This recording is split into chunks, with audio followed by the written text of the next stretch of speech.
شریعت نظام دا د سترې محکمې د محترم رئیس او قاضي القضات شیخ عبدالحکیم حقانی صاحب په هدایت له زندانونو څخه 1521 بندیان خوشي یا د بند په موده کې تخفیف ورکړل شو.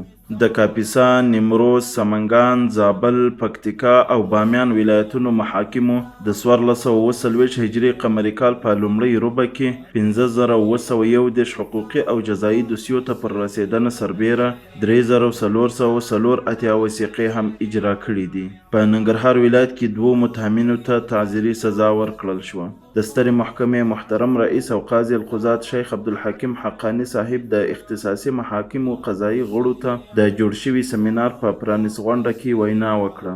د زابل ولایت محاکمو په 2 اونیو کې 143 دوسیو ته پر رسېدنه سربیره 88 وثیقې هم اجرا کړي دي. د خوست ولایت محاکمو په یوه میاشت کې 588 دوسیو ته رسېدنه کړې او 300 وثیقې هم اجرا کړي دي.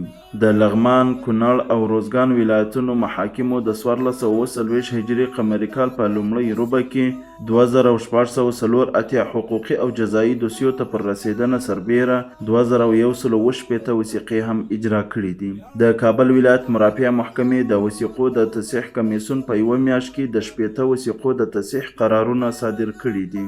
د سمنګان، فاریاب، پروان او غور ولایتونو محاکمو په 2 اونیو کې 1216 دوسیو ته پر رسېدنه سربیره 270 وثیقې هم اجرا کړي دي.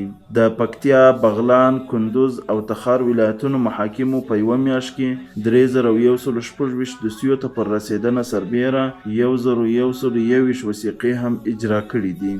د جوزجان، غزنی، سرپل او ننګرهار ولایتونو محاکمو په 2 اونیو کې 1014 دوسیو ته پر رسېدنه سربیره 692 وثیقې هم اجرا کړي دي.